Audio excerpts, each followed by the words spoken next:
I wanted to talk way more technical, but I had to restrain myself. You can talk more technical. We can follow. I can follow. Yeah, What was the number one thing you wanted to say technically that you didn't say? All this cache stuff is impossible. How does anyone make it work, all this? Because you have a cache, you have a master cache, then you have a cache per core. Then each cache has its own level. There's an L1 cache, there's an L2 cache, and there's an L3 cache, and they get bigger, but they're slower the farther out you go. And all this stuff matters in terms of speed and blah, blah, blah, blah, blah, blah. That's how I feel. We didn't even talk about threading and then hyper-threading. Oh, my God.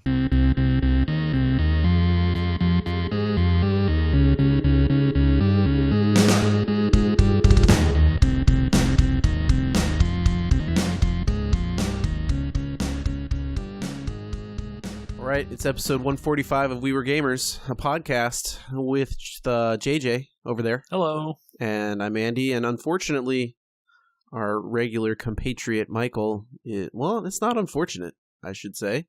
Yeah. He's unfortunate that he's not here, but it's fortunate because he's having a fun time in Georgia. The state, not the country. Man, I don't know. Going to the country might be fun too, but that'll be a much bigger trip, possibly. I know a lot about a few places, and Georgia is one of those places I have no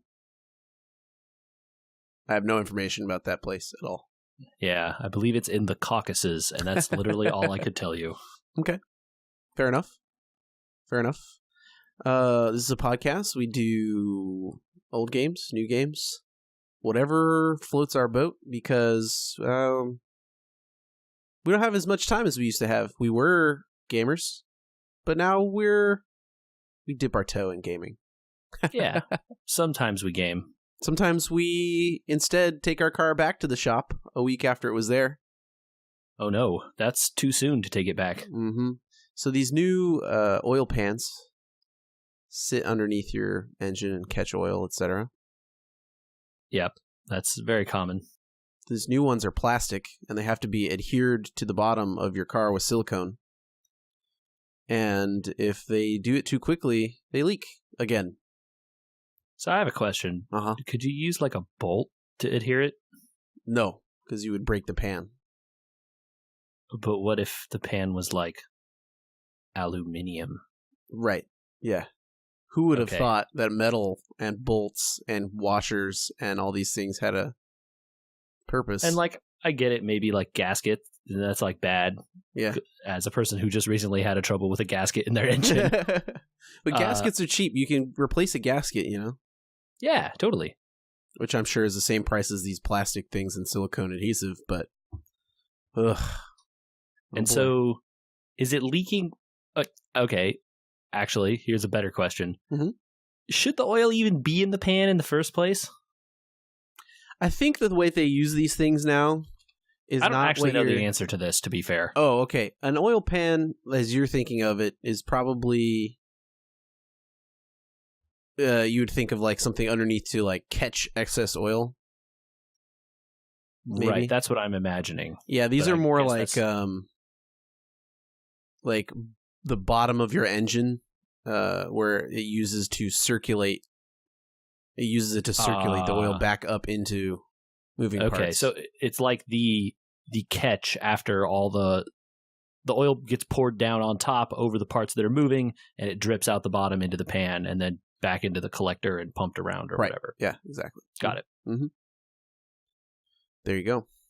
That this has been your car minute of learning about how cars work. But still, look, man, that sucks. So is this just going to be a thing now for like every X miles? You're just going to have to do this over and over? I'm hoping not, but it sounds to me like these are probably just like this now. But it shouldn't be a week, right? It should be way longer than that. Yeah, they didn't do it correctly. They waited not the right amount of time. The car is back there and sitting there, and the oil is drying out, and the silicone is dry. You know, like it needs to sit and be so they are properly adhered. And they are fixing this for free, I assume. Well, yeah, well, it was a warranty repair to begin with, so. Oh, okay, yeah. Guys, sometimes, guys and girls, we're from California, if you can't tell by our massive accent, such surfers. The freeways.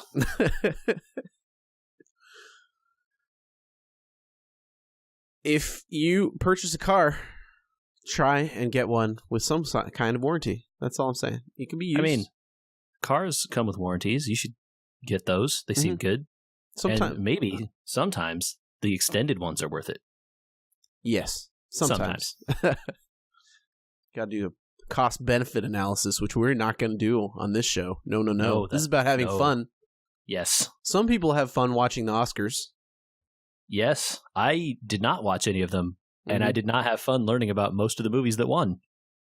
But I did have fun learning about some of the movies that won. I had fun in one movie in particular where I thought they actually picked the one that did Correct answer. Yes. And you know why they picked the right one? This was head and shoulders better than everything else in that category? No, I don't think it was head and shoulders better. I think it was a fantastic film, and it was up against other very good ones. I will give you the insight here. Animated movies are short and fun to watch, so they actually watch all the movies in the category. Ooh, dang. That's a lot of shade you just threw at the people who are supposed to do this as their job or profession. Right. They should, but they don't. Anyway, we're talking about Spider-Man Into the Spider-Verse, won an Oscar, and... heck yeah. I hope that people listen to us on this show about how amazing it was. Incredibles 2 was up there. It was a good movie. I did not see it, but okay. all the people that saw it told me that it was really good and that I should see it. Usually that's a good sign. It's a good sequel and an easy classic, but not as groundbreaking as Spider-Verse was, right? It's already got its motif. People saw the first one. The art's not brand... it's like... It's a sequel. It's not gonna... You're stepping back into some comfortable slippers and then going for a fun journey with them. Exactly. Spider-Verse invented walking. Well, now hopefully more people will listen to us because it won an Oscar. Go see that movie, you guys. Come on. It's so good. Man. It blows my mind that there were people who then, after this Oscar came out, they're like, oh, that movie won? Wow, maybe I should have gone and seen it. Like, was everyone who saw it not screaming at you to go see it because of how good it was? Do you have bad friends? What's going on? It's Spider-Man fatigue, much like there was Star Wars fatigue when they brought out Solo, Like, I do hear that. Like, I have not, I didn't go see Spider-Man, what was it, Homecoming? Or the Homecoming 2 or whatever? Well, Homecoming 2 isn't out yet, or whatever the new one is called, isn't out yet. Oh, okay. But that one, that Marvel released Spider-Man one, I didn't see the Spider-Man reboot before that. And I didn't see a lot of Spider-Man movies. So I was kind of done with Spider-Man for a while. But then, I was on a plane recently for quite a bit of time. I had some time to watch movies. And so I watched that Spider-Man Homecoming movie. And you know what? That movie was pretty good. And I should have gone and seen it. Oh, well. And same thing with everyone who didn't go see this movie. You should go see it because it's good. There's no comparison. I don't care. Yeah, it's really good. Yeah. Fantastic. Fantastic. I'm going to use the Oscars and my car as my news story for today. So. Solid. Yeah. You're up. Okay. Well, the only news story I have is a little bit less fun than those two. Although maybe it's in the same realm of fun as the car. Unfortunately, it seems that there have been a decent amount of layoffs in the video game industry recently, Andrew. Oh boy. You want us to wade into some territory we don't normally. Yeah, the sad zone before we bring it back with the Rad Zone later. Copyrighted that there. Oh my goodness. That's awesome. And Activision Blizzard recently laid off around, I think it's some number just under 800 people worldwide. Record profit. Record revenue, which is different from record profit, right? But also you're correct to correct me there. I'm sorry. Also, still though, yeah. Well, record something. But by the way, all these people who helped us make this record, get out of here. We're firing you. Also, billions of dollars in stock buybacks. Yeah, pretty garbage. And hot on the heels of that, the developers of Guild Wars ArenaNet have also laid off a unconfirmed number of staff at this point. Maybe confirmed by the time you hear this, but at least it's some number of staff that seems like quite a few people. I am unfamiliar, or am pretty unfamiliar with their ownership, which is NCSoft. I would be surprised if ArenaNet just was laying off people on its own. I'm guessing that, much like in the Activision telling Blizzard to lay people off, this is probably the same case. We've talked about net neutrality on this show quite a bit, and arguments have started on that. We've talked about that. One of my, what would you call it? Drum beats, I guess, is the proper term. Refrains in that argument is corporations don't have your back. Nope. There are good corporations and bad corporations, and corporations that try to do more in the vein of what's proper for employees before others. But generally speaking, corporations, especially one that is publicly traded, job is to make money. Yep. And that can be done by hook or by crook or by any other method in between, none of which usually involve being nice to you personally. Mm-hmm. Be you a employee or a consumer. That's true. And so, that really sucks. Being laid off from a job, especially unexpectedly. Like, if it's one thing if the company's like, hey, we missed our projections, we lost a lot of money this year, stuff has been bad for the last couple years. You can see the writing on the wall, right? Sure. Like, we've missed our projections for multiple quarters now. Stuff is going bad. Okay. If you hear on the financial call, hey, we have made record revenues, that sounds like things are trending up. And then all of a sudden they're like, hey, you're all laid off. Ouch. Yeah, that doesn't feel very good, probably. It's hard to separate, I think, entertainment companies especially from being a part of your life, I guess is the right way to phrase this. Or maybe the way you feel about their products versus them as a business entity. It's a lot easier to disconnect a company from their product when it's a utility item. Like, I have very few warm feelings about Ford, despite the fact that I drive one. Right. It's very clear that they are into making a physical product, and that you may have made a rational choice to consume said physical product because you need it as a necessity. You don't need video games. You don't need movies. So it's tough to disassociate good feelings from those companies, I guess. And, yeah, or like, when you go see a movie that makes you feel good or that you really enjoy watching, you get positive feelings for those companies that made them. Sure. Disney is a great example of this, right? Yep. It's real easy to consume Disney products because they're very well attuned to consumers, and they're also good, right? Like, in a majority of cases, yeah. I don't know if you heard about this 4%. I think it was 4% challenge. No. There's a dearth of female directors in Hollywood. Okay. Especially for feature films. I think it was 4% of last year, 2017, maybe? Okay. Of films directed in Hollywood were directed by women. And so this group created the 4% challenge that said, hey, every company out there, Lionsgate, all you guys, when you make movies, try and can you commit to doing more than 4% of your directors? And some companies said yes. Disney, they railed on Disney for months and months. Why aren't you accepting this challenge? And Disney said, well, because last year, 2017, 2018, 30% of our films were made by women. So, we don't have to accept. So it's good. Sometimes That's not a commitment to make, right? Like, yeah, we already did this. Like, right. We're good. Right. Yeah. So we're not going to make that commitment because we're already above it. So sometimes a corporation can feel like a place that makes a product that you really connect with, that, wow, I really like that movie. And also, wow, they're really doing good things for diversity in this industry, which has a problem with it. And then you can turn around and you have to find where they bully the city of Anaheim, or they, like, right. Yeah. for folks who may not know, Disneyland in California is in Anaheim, California, the town. And it could be said that maybe Disney runs that town a little bit. I think that they've gone through peaks and valleys of how much influence they have been able to exert over the city council there.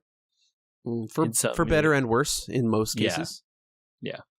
Sometimes it's really great to be able to add a new hotel to your town, and unlike adding a sports stadium, it might be okay to give them a tax incentive, but then you have to work on giving back to the community, and sometimes that's a $15 minimum wage, which they've done, or you get into a lot of public policy here, and that's outside of people getting laid off during record revenues, right? And the issue then just becomes, right, companies will try to pull these various levers in lots of different directions when maybe it seems like they're all shiny and pretty on the one side. If you look around, perhaps there's a different side of the company depending on where you live or what you happen to prefer doing or these kinds of things. Arguably, one of the reasons that Activision would have bought Blizzard is to have that shining example company under their banner, so you'd feel better about a lot of the things that Activision has done to the video game industry in general of buying up and destroying companies. Not that they're the only ones. Totally. And if you remember, not even that long ago, Activision was the company that made Guitar Hero, and those games came out almost every year, and they were, beloved for a few years, and then kind of less beloved, and then kind of were terrible, and people were just like, "What are you guys doing? You guys are making these terrible games. Why? Stop!" And they're just like, "No, every year, Guitar Hero." And Call of Duty is going to be that way. They're doing Call of Duty the same thing, and they have been for years and years, and people still play it, but for how long? Yeah. So anyway, we're getting besides the point here, but hey, always make sure you're looking out for yourself. That's the end result here. Yeah, absolutely. All right, let's get to the Rad Zone. Yeah, Rad Zone. We didn't finish talking about the Nintendo Direct last week. We talked about, I think we picked out some of the biggest things. We talked about Mario Maker 2, and we talked about the Link's Awakening remaking. A little bit. Fire Emblem a little bit. We kind of hit the highlights there. Captain Toad, I think, maybe we mentioned.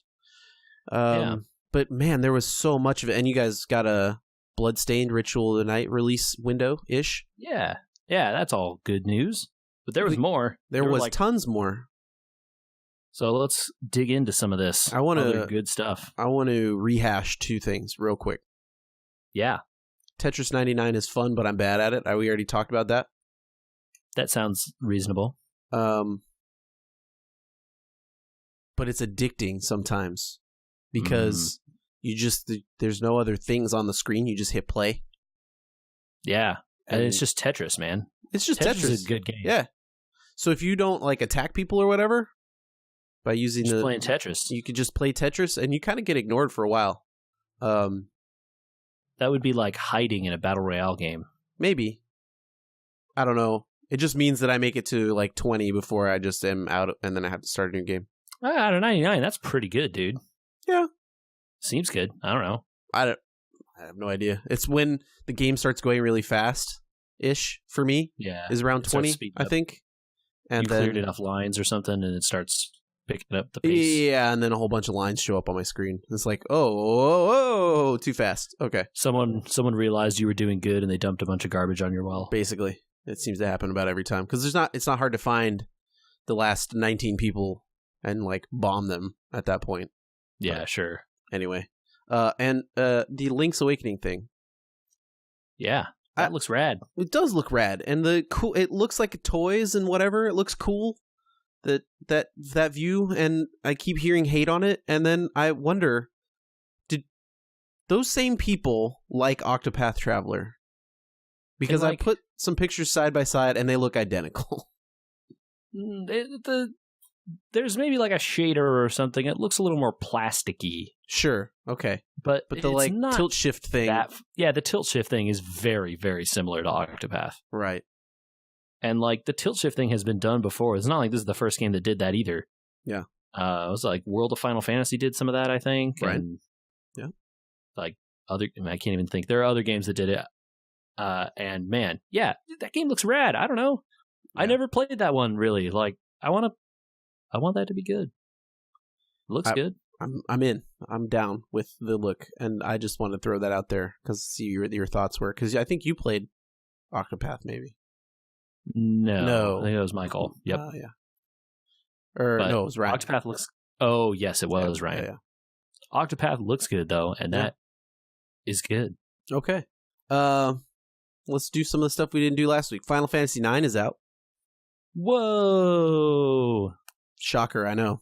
It's the Final Fantasy IX that you know and love and have played on other platforms. Final Fantasy VII's coming. Such as your phone and Steam and PS4 and other places. FF10 and FF12 got trailers. Okay. I mean, look, those games are good on other platforms too. So why not put them on the Switch? I would love to have them on the Switch. I've already bought them on the Vita though, and I still have my Vita. I still have some of those on Steam. Sure. You might even have them on a PlayStation. Yep. Actually. Yeah. Almost certainly do. Uh-huh. I don't know how much more they can do here. Are they just going to do this every time a new system comes out? I mean, it seems the answer to that is yes. Oh, they have done this for many systems now. PS3 and then PS4. Oh boy. And then 360 and then when is the fatigue going to kick in enough that they don't make enough money for this to happen? You know, it sounds like the ports must not be very difficult and the return must be non-zero every time. So difficult enough in Final Fantasy VIII's case not to even do it. Man, what is up with Final Fantasy VIII? There's a version on Steam which plays okay. Yeah. I think that the best option is for you to go buy the PS1 Classic off of a Vita or a PlayStation. Yeah, I think that is the best playing version, sadly, these days. Yep. Okay. That was some big news. Dude, those are some good games, though. There were a couple of announcements towards the end of the Direct. Okay. There was Daemon X Machina. I don't know anything about this. It's a mech action game. Okay. And there's a demo for that out now, I believe. Or it was out at the time of the Direct. Maybe it has ended at this point. And unlikely basically, they would end it. You're probably right. Did you play those Armored Core games? I like Armored Core. This looks kind of like that, but on a Switch and maybe more anime. Oh, I don't know if I want more anime Armored Core. Those games were pretty anime. Yeah, that's what I mean. These ones look like, okay, maybe it's more like modern anime mecha as opposed to like 90s anime mecha. Well, Armored Core was very like, here are very slow robotic things. This game looks way faster than that. Okay. Because you would maybe it's closer to like Virtual On. I have to watch the video now because arcade once or twice. Oh yeah. I made a mistake here. You're gonna have to repeat whatever you said because I turn on this video. Oh. And I'm recording desktop audio. And it was blaring. It was very loud. Very loud. This looks like Zone of Enders. Yes, that's a better, more modern reference point. Thank you. This looks like a lot like Zone of Enders. Does not look like Armored Core. Yeah, Daemon X Machina is a Zone of Enders type style mech action game. Okay. I'm into that. Zone of Enders was cool. Yeah, I saw some positive looks coming out of that demo, and I think maybe people were like, okay, this is cool. I don't know, it's only like 3 missions. I can't really say if the game is great or not, but hey, this seems good. Okay. And another game got announced that no one had heard of before. The Daemon X Machina was announced at E3, I think, so people had heard of that. They're just waiting on it. Yeah. All right. They hadn't, and now they announced another game called Astral Chain. What is that? Did I get that right? Yes. Okay. I have no idea what this is. Thing? Yes. I think we mentioned it very briefly. Like, it's okay. It's anime, but we are talking a Nintendo system. Half the games are going to be like very anime. That shouldn't be that surprising. you appear to be a police officer holding a briefcase that's connected to you with like a handcuff. Okay. You know, like it's some kind of like nuclear football or something. Sure. And then demons get summoned out of the briefcase and they are bound to you by chains. Okay. And then you fight monsters with them in the city in service of police somehow. Okay. Policing this. Can you collect said monsters for your briefcase? Do you know how that works? I have no idea is Okay. the first answer. Okay. But it looks like an action game, like more in the like Devil May Cry vein. Devil May Cry 5 got announced, by the way. Yes, that game has been announced for a bit and is coming to consoles sooner or later. Oh, I just saw a big thing for it today. I don't know why. Maybe it was a new trailer. Or, yeah, maybe it's coming out soon. I don't know. Yeah. But that game, this is in that vein, made by Platinum, the people who make fine action game products like Bayonetta. Bayonetta 3, also in development still. Yes, which is good, because that looks good. And so I have no idea what this Astral Chain game is. If people watch the trailer, there's a lot of like crazy fighting with these monsters, and it looks like you're comboing back and forth between the human and the monster and fighting these giant enemies, and it looks like a crazy action game like Devil May Cry, and that is my jam right there. Okay. So I'm excited for that, whatever that turns out to be. A game that I was not excited to see was Dragon Quest Builders 2. Hey, that's a game that's been out in Japan for like 8 months. Right. Yeah. It does not seem like it has a US audience to me. I think that first game was good. Okay. Or people liked it anyway. Don't know if it sold well or not, but hey. Enough that they're bringing a second one. Yeah, go for it, I guess. Sure. I'm not going to hate on it. I just can't be mad. Didn't float my boat. Yeah, it was just kind of like, okay, I guess they're doing this too. Mm-hmm.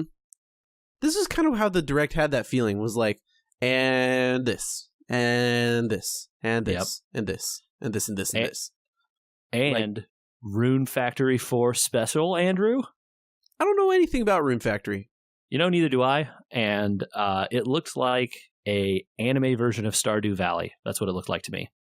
You like manage a lot of adventurers and go into dungeons and raise crops and also try to have a family or relationships. And then you get married at the end or something. Like a town simulator, right? Yeah, like a town kind of thing. Yeah, definitely. Okay. This is I think I legitimately laughed out loud at this part in the Direct when they put this huge, like, big full screen thing that says, like, we can announce Rune Factory 5 is in development. Whoa. Shocker. And you just watched this trailer for Rune Factory 4 special, and I was like, I don't know what that is. And then this giant trailer, like, Rune Factory 5! And I'm like, what is that? I'm guessing Rune Factory 4 has been out a little bit of time. Seems like it. Disney's making some sort of Tsum Tsum related game for the kids where you turn your Switch sideways. Okay. I don't know how you play your Switch sideways. Andrew, what's a Tsum Tsum? Oh, it's That's already all I needed to know. Oh, it's these little beanbag toys like that look like the faces on the ends of the beanbag have the character face, and then the rest of it is kind of just like a colored. So like if you had a picture Disney characters, yeah, like Tigger would have like Tigger's face on the front of it, and then the rest of it would look like stripes. Got it. So right. There's like a hacky sack, Mouse, but a little whatever. flatter. Got it. Okay. Hacky sack with the references here. Is this a mobile game? It looked. It looks like a mobile game for your Switch. But is there a mobile version of this Tsum Tsum thing? I have no idea, actually. Okay, cool. It looked more engaging than that. It looked like a bunch of mini games. I mean, like the trailer in the like Switch almost... Direct didn't look bad. I have no idea what this thing is. It seems like it's some brand that someone else knows about, and I don't. I think it's a branded version of like a WarioWare thing. Okay, was what it looked like. Well, that's cool for people that want that. Yay! Yeah. Ubisoft wants to bring Assassin's Creed 3. Andrew, I have some questions about that trailer they showed. Okay. So they showed that trailer. I mean, Assassin's Creed 3 was a game that wasn't that well liked when it came out. It was not received well from the beginning when it was like a very complicated story about native peoples and the American Revolution, etc. And I think people didn't like the traversal systems as well as they had liked them in the 2 series. And I think and all the sweet boat stuff that people liked didn't come until like the next game after this one. Black Flag. Yeah. And so, they made this HD update to Assassin's Creed 3, and I think that's out on PC and some other consoles already. Mm-hmm. So when you make a trailer for a game, should you show it like running well? Or should you show it like lagging and having bad frame rate in the trailer? No, you should definitely tell people what the experience is going to be like in full honesty. Okay, I mean, I guess I applaud them for that. Yeah. But wow. Oh, you mean that they just didn't do a good job and so they couldn't do it that way? I guess I don't know. But man, that trailer did not want to entice me to buy that game. It looked like it was running poorly. I'm not shocked. And I guess it also includes the Vita game, Assassin's Creed Liberation. Yeah. Yes, I believe that has come to consoles before, and Steam. But not the Switch. And that didn't look as bad as the Assassin's Creed 3 one did. It was made to run on a Vita. Yeah, I just I don't want to pick on them, but that just seemed questionable. Like, hey, you're going to show a trailer, maybe pick the part of the game where it does run good. Or, don't show game stuff. Yeah, if you can't, I don't know. Anyway, bummer. That's good for someone who wants to play that. Not me. Yeah. Not me. I've got it on systems where it'll run well, and I don't need to play it on a mobile system, I don't think. Yep. It doesn't scream, buy me on your Switch to me. I'm very excited, actually, that Final Fantasy XII is finally getting a release other than the original release. I've been wanting to play that game for a while. It took a really long time. And I don't think I ever beat the PS2 version. I got near the end, and then I think I got trapped in a really bad place, and I didn't feel like grinding, and then I gave up and deleted my save. I got to the point where I needed to Google how to get my characters to auto-level themselves, and I never did it, and that was the end of the game for me. So, yeah. As a person who does actual programming in life, I think the idea of playing that game sounds fun. Yeah. Except that apparently it takes 40 hours to let you get to the point where you can do that stuff, and then that part does not sound fun. Yeah. I don't know. I'll probably play the PC version someday, but interestingly, I don't think that any of the big news, if there was any that we forgot, was for the 3DS. I didn't think they mentioned 3DS a single time. Nope. I'm guessing all the eggs are in the Switch basket at this point. You can go ahead and close that clamshell. Mm-hmm.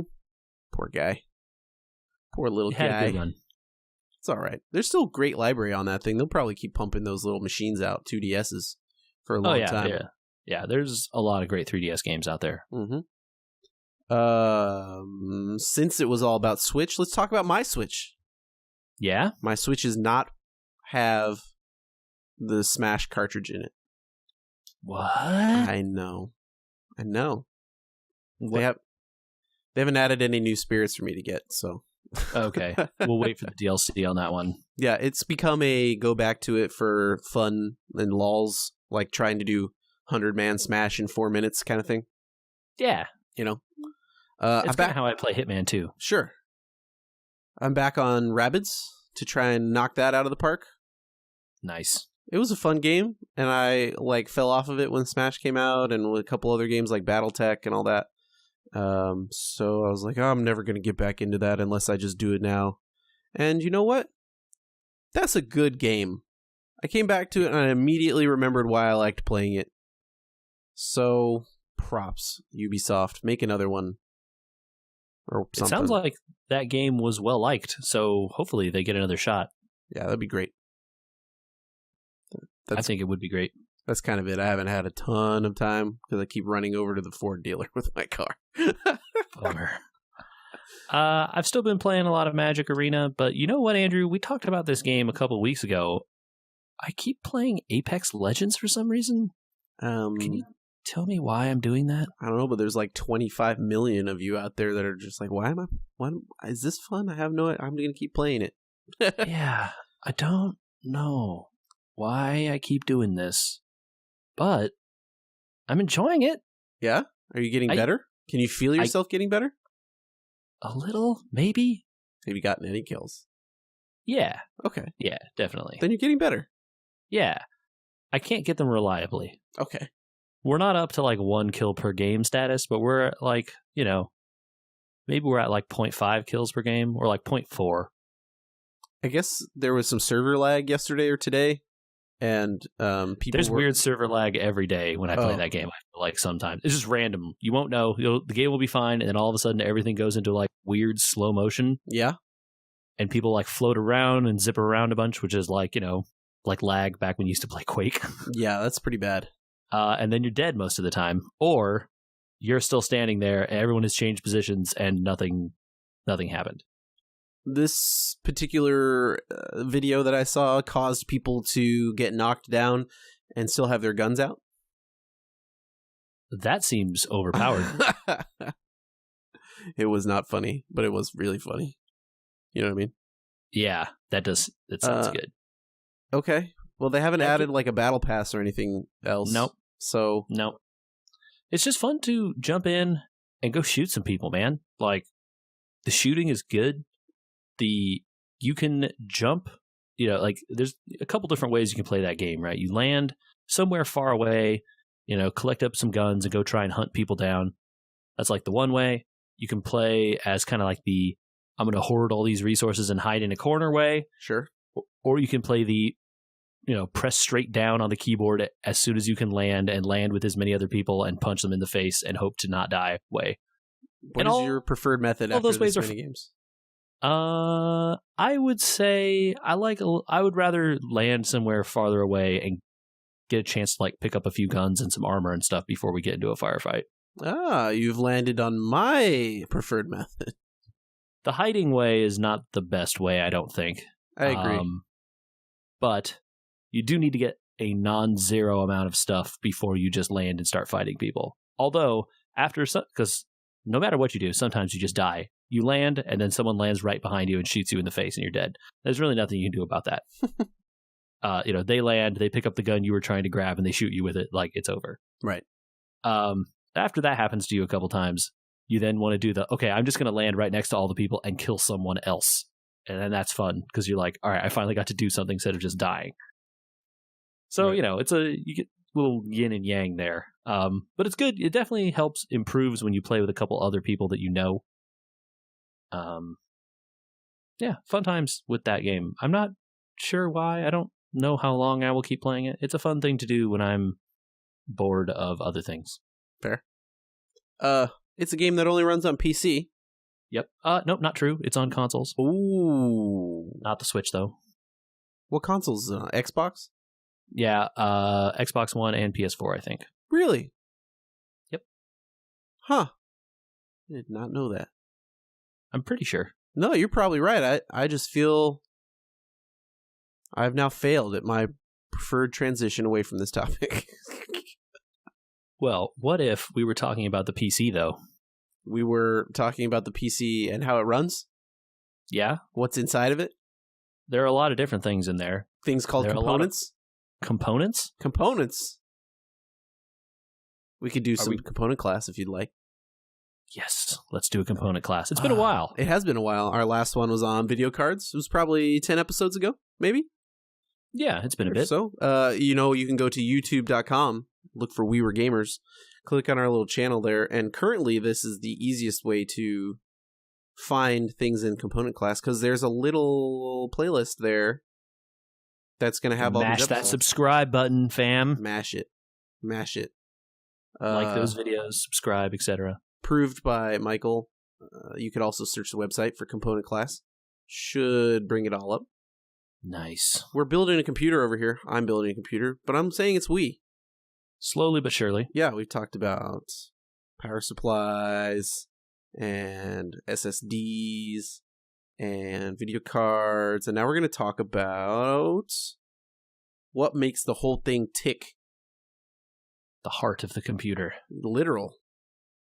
The processor. The CPU. That's right. Currently called a microprocessor. But in the past was not always. It's okay. Doesn't matter. Just use them all interchangeably. Nobody cares anymore. He's right about that. That mattered in the 70s, but doesn't matter anymore. Currently, yeah. Your processor does not do one thing. It does a lot of things. And let's talk about it.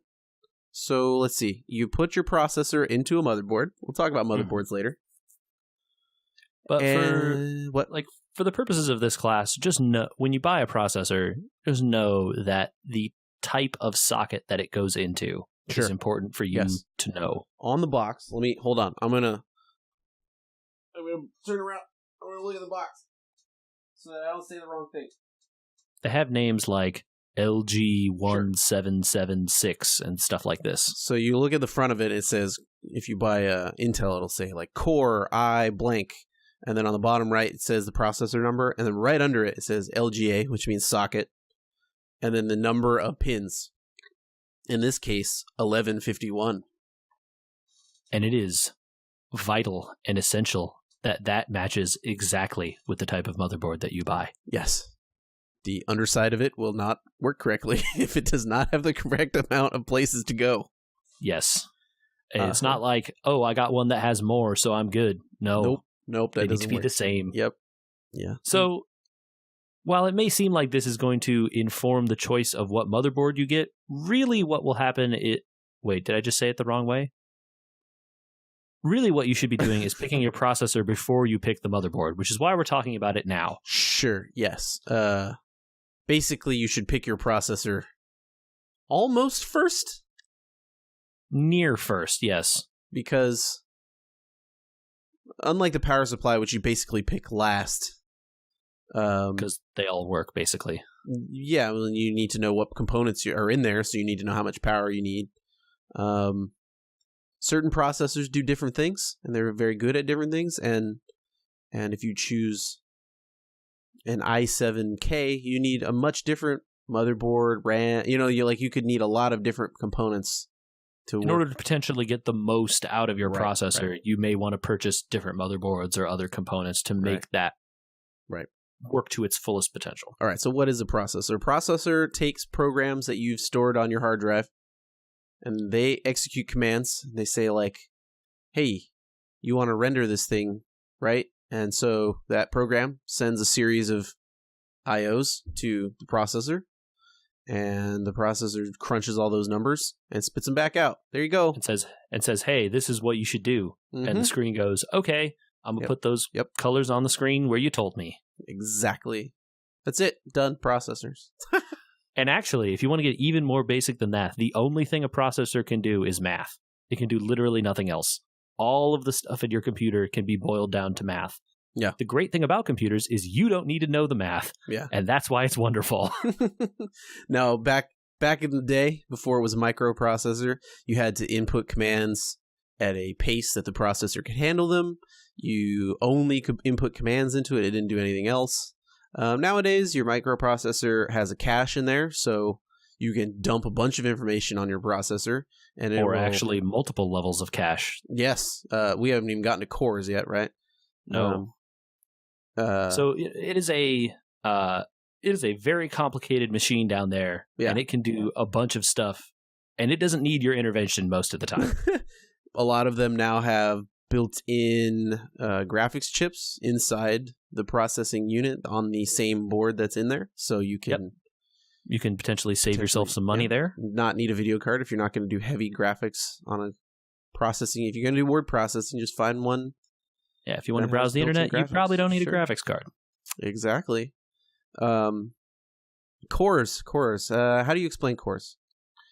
So your computer can do many things at the same time. A lot of the reason it can do this is because there are multiple cores. And a core is essentially a subdivision of the processor itself. And then they just took a stamp and they stamped them on next to each other. They're like, I got one here, and I got one here, and I got one here, and I got one here. And now there's 4. Now I can do 4 things at the same time. And they just feed all 4 at the same different parts of the information, and then they put it all back together at the end, and you end up with a computer that can do a bunch of things all at the same time. Every processor comes with tons of the manufacturer's specifications of what exactly they can do, and there are 9 million different numbers and classes of each processor. So, Intel has their Pentiums, their i3s, their i5s, their i7s, and each one has a number associated with them, and there's multiple numbers in each category. It's important to know, I guess, that processors in general are broken down into locked off abilities, right? Like, this one's cheaper because we don't let it do all these other things. Right. So typically, and a lot of that comes back to how they're manufactured, which isn't really interesting to this discussion, but it is interesting in general, I think, but it is not relevant to this discussion. Just know that sometimes making these things as tiny as they are and as powerful as they are is really hard. So sometimes you're likely to get some of them that don't work exactly perfectly all the time. And so maybe they make the ones that only work like kind of good. That's going to be the i5s or the i3s. And the ones that work perfectly are going to be your i7s and i9s. Right. That doesn't mean they don't work, by the way. It just means they work like slightly less good than they could optimally work. And so in Intel or AMD or whomever you buy your processor from, they sell it to you already configured in such a way that it will work to what they say it will without any chance of it going wrong. You hit right there, AMD and Intel. Those are kind of the only 2 players left in the game for buying your own processing unit. That's correct. People have varied opinions. I find them to be AMD sometimes has good stuff and sometimes has bad stuff, and Intel always has the same stuff. Typically, the way it works is AMD's processors have in the past, and I think still continue to be, less expensive than Intel generally. Intel has much higher market share because of a lot of different reasons. But AMD's processors are less expensive and can often offer comparable performance to some of the mid and lower cost Intel processors. Mm-hmm. At which point, then, why wouldn't you do that? Seems good. However, sometimes the higher to try and get the most performance, sometimes the higher level AMD ones are not as good as the higher level Intel ones. Performance sometimes boils down to one number. What would that be? The clock speed. Ooh. The big number that people know about how fast your processor goes. Not so much a big number anymore because they're down into the double like 2.5 now. When we were younger, whippersnappers, man, you really wanted big numbers in front of your. I want the 7,000 megahertz processor. Man, if you had a 7,000 megahertz processor, you should let some people know. That might be a world record. Yeah, I know. But they had numbers in the hundreds, right? Yeah, hundreds of megahertz. And boy, now you needed the them. Numbers have gotten into the gigahertz. It turns out that going up is hard. Going up is hard. Yeah. They can't just make the numbers bigger all the time. Nope. I have yet to see what I've seen a 4, maybe. They definitely sell 4s. They sell some 4.5s, and I think they sell some really crazy 5s, 5 gigahertz numbers. But you don't want to pay for that. It's not worth it. Most consumer processors that you or I or anybody else needs hover in the 2s to 3s, late 2s to early 3s. Yeah, you can get some low 4s sometimes on the upper end of the expensiveness spectrum sometimes. Yeah. And really where they're making the speed advances is in how the information goes in and out of the processor and the cores and all that other stuff, because who cares about moving that gigahertz number up? Right. It turns out that dividing a task up into a bunch of smaller pieces, having them operate on them separately, and then putting the outputs back together is also really hard. And so even doing that is very difficult, and they make advances in that as the processors go on. And some of these things have 8 or 16 cores sometimes, and multiple processors sitting beside each other. It gets to be a lot. thankfully, for the purpose of this component class, you can probably assume you don't want any of that crazy stuff. Nope. Let's You're lead gonna be into looking at something that's like 4-ish cores, Yep. probably. Yeah. Let's lead into the biggest advice I have. Don't overbuy. Yeah. Do you think, Andrew, that you are going to be streaming a game and encoding a video, watching a 4K movie, all while rendering video at the same time? And playing a game? I think probably not, right? Maybe not? Yeah. Yeah. Maybe you don't need like an i7 at all, ever. Huh. Who knew? You mean I don't need the top line i7 9600K? No, probably not. $475 processors? I mean, the bigger's better. No, but what if there was one that was like $250 and did like 80% of that? And or 70%? Would give you the same CPU load with the same thing that you're doing?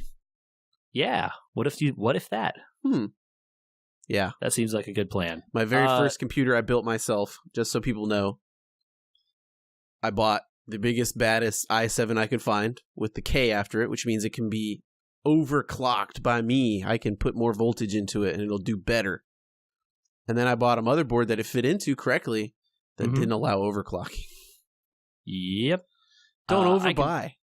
I can tell you that those K processors are fun, and doing the overclocking can also be fun if you get into it, but it can also be very frustrating and time consuming in a case where like you change one tiny little thing and now nothing works. So, be careful if you want to get into that stuff. We could even do a whole component class about overclocking, but later maybe. After we build the thing and it works. After we build it. You can't overclock it until you build it. Pro tip, don't overclock out of the box. Make it work first and then overclock. Bam. Okay, that might be better advice than don't overbuy, which is make sure it all works fine before you overclock. Start at the bottom level, then go up. Yeah. Don't try to start with a Cadillac. Start with the cheap car. Actually, you could probably start with the Cadillac. It's okay. Oh, these days, I guess. Yeah, actually, it's probably right. I guess I should say what I ended up with here. I bought a Intel i5 8400. 84,000. Nice. 8400. 8400. I'm going to assume it's not 84,000. 8,400. Yeah, there we go. It's probably the most popular processor on the market today. It sounds like it's right in that sweet spot. It's in the very affordable sweet spot. But because it is so popular, I have yet to see it go under its 179 MSRP, I think. That's still a pretty good price for a processor, though. I would usually tell someone trying to buy one, if you're spending more than $250, you are doing something very wrong. Right. And if you're spending under $100, you should consider that maybe your computer might not be powerful enough to be playing games. Sure. So it's a 4 gigahertz processor with 6 cores in it, which means it's got 6 threads. Nice. The 4 gigahertz is turbo, right? Yeah, you could. That's a whole thing. That's a marketing thing. That's a marketing thing, which basically says that the processor usually runs at 2.8 unless you're using the whole processor, and then it ups it to 4. Right. So it basically like can overclock itself kind of sometimes. It knows if it's trying really hard, and it'll help you out. Do you know how much memory these things can handle now? So we mentioned earlier, like it changes the amount of RAM you can use when you buy a processor. And i5s and I think i7s handle different amounts, and newer architectures handle more. The motherboard that determines that more? Yes, it is the motherboard that determines that more, but the processors also can only handle a certain amount of memory. Sure. Delegating tasks into them. Mm-hmm. 128 gigabytes, buddy. That sounds right. Yeah. Which is more than most boards, I think. Yeah, way more. And unless you're spending thousands and thousands of dollars, which you're not. Yeah. And this processor can put out 4K. Yeah, man. It turns out that if all you're going to do is watch a video, you probably don't really need a graphics card. Well, like if you're just going to watch videos, you could do it. So this processor is immensely more powerful than the i7 that I bought years ago, right? It's got 6 cores instead of 4 back when the i7s only had 4. Yep. It's faster, got more threading, a lot more memory on board. Crazy. So I actually got this on Black Friday. Cool. And I got it in a bundle with the motherboard, and that knocked it from MSRP actually to $20 below MSRP. So I was like, yes, ka-ching, thank you. Yeah, nice. That's the only reason I went out on Black Friday to go get something. Because, man, it's got to be good for you to venture outside on Black Friday. Right, exactly. Sure. And ended up changing my motherboard a little bit because I wanted this deal. The dude there asked me, of course, well, what are you doing with it? And I said, well, I'll probably play games and I might stream. Well, if you need streaming, you need an i7. No. Be cool. We know what we're doing. No. Yeah. No, you don't. I have watched my CPU while playing games. It does nothing.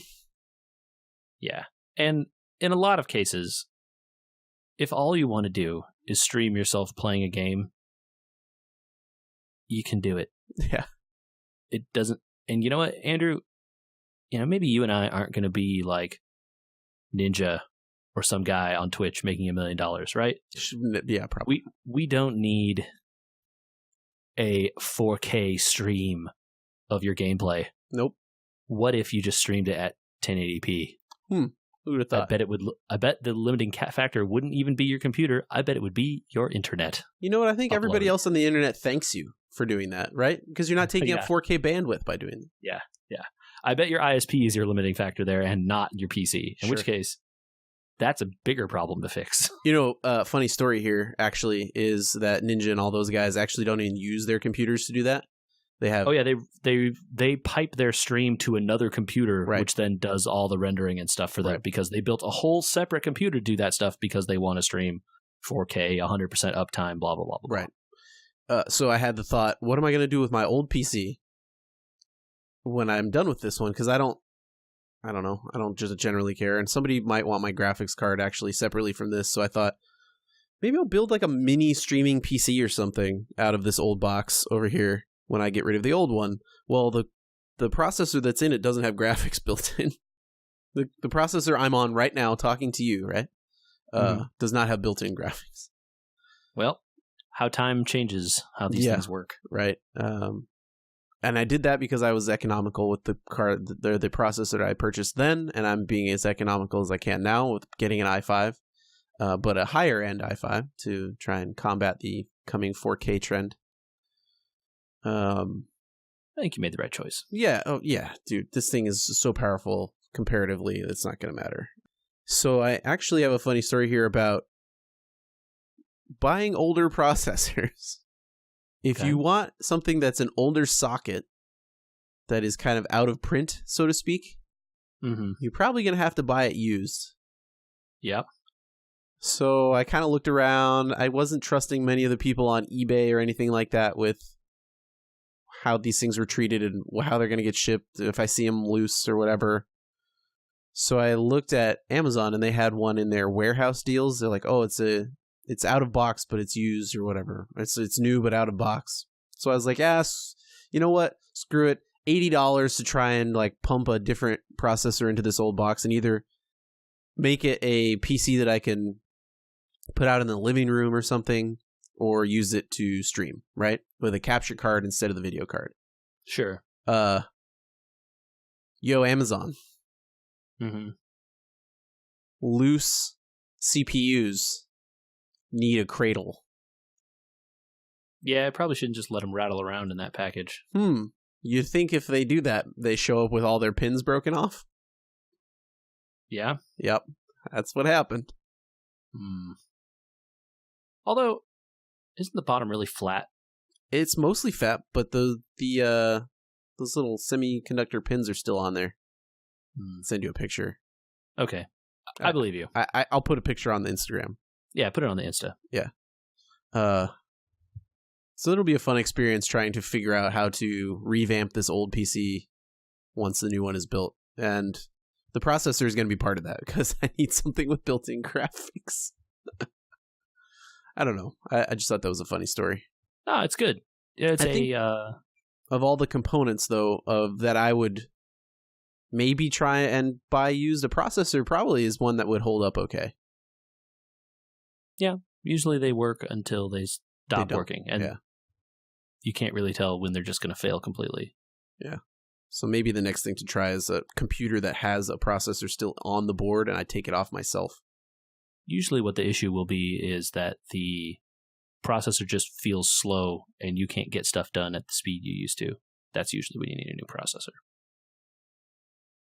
Right, when the thing is so old that it can't keep up with modern stuff, or that it's gotten old and doesn't work anymore.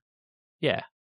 Not that, like, you need to reformat your hard drive and reinstall Windows. Not that. Mm-hmm. The thing when you did that and it still sucks. Then it's time. That's like 20 years at this point. It could be. Yeah. These processors are amazing, man. I don't know if you've been looking recently, but wow.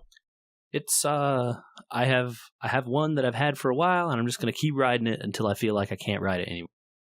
That's my new plan. Okay. What do we not cover on processors here? There's all the overclocking stuff we didn't talk about, but that's like its whole own thing. We'll do a whole overclocking episode because you got to talk about RAM, because you got to switch your voltage on everything. Yeah, there's a whole thing. Yeah. We covered it pretty well. We got a lot of good basic level in there. Like we said, it's the heart of the machine, but it despite like all the stuff that they throw at you, like if you go look at the processor page, it's 3 times longer than almost any other component, because while they do a lot, they don't do that much. You know what I mean? Yeah. There's more sections on here that I'm staring at the page for my i5. There's more sections on here about what the graphics chip can do than everything else on this chip. Because what do you care about? It's the hertz, how many cores it's got, the cache, and how many threads. That's it. That's kind of... And like the price before all of those things, and then you're done. The price, what's the socket. That's all the information you need. Yep. The rest of it is either like, hey, this works with old things, or hey, this supports new things. And none of that really matters to us. Yeah. Whether you want to overclock it, And then you're just talking about the manufacturer's tiers of how good they are, right? And like we said, don't overbuy. You can go out there and find people like PC Gamer, like, oh, I'm building a gaming rig. What do I really need? And people like Tom's Hardware and PC Gamer are really adamant about, like, no, i5, like, chill. In some cases, like if you're only going to play at 1080p and a lot of other stuff, you could probably get away with an i3. Yeah. So, I mean, in case people don't trust us because we're the game, we were gamers, we're not, Yeah, Tom's Hardware. Other people agree with this. Yes. Trust us. Yeah. All right. Well, if you want to tell us how you feel about our opinions about processors, you could send them to an email address, which we have amdsucks@weweregamers.com. Dang. We talked a lot about Intel today, but there are good AMD processors. Those new Ryzen ones got a lot of good press. Yeah, people don't sleep on that stuff, especially if it's like you look at the numbers and it's like, well, all the AMD numbers are higher and the price is lower. Seems like a good reason to do it. I don't know. This harkens back to our discussion at the beginning of the podcast. Look out for number one. And if the AMD processor is cheaper and better, it's just a processor. Go get the motherboards come in both, right? So like, just because you really want that one motherboard from MSI, don't worry. That one motherboard from MSI has both sockets on it. You can find you can find one that is sold both ways. Yep, yeah, exactly. Totally. Anyway, the real address is podcast@weweregamers.com. Yeah, podcast@weweregamers.com. And hey, go to our YouTube and like subscribe to that thing, man. It's really good. There's a lot of sweet stuff on there. If I'm going to probably find this episode on there. Yeah. You guys got to go subscribe to it if I'm going to put videos on there. That's mash that subscribe button, y'all. I like it. I like it. Do it. Instagram. And then Instagram, Facebook, Twitter, all those places, We Were Gamers. Mm-hmm. Yeah.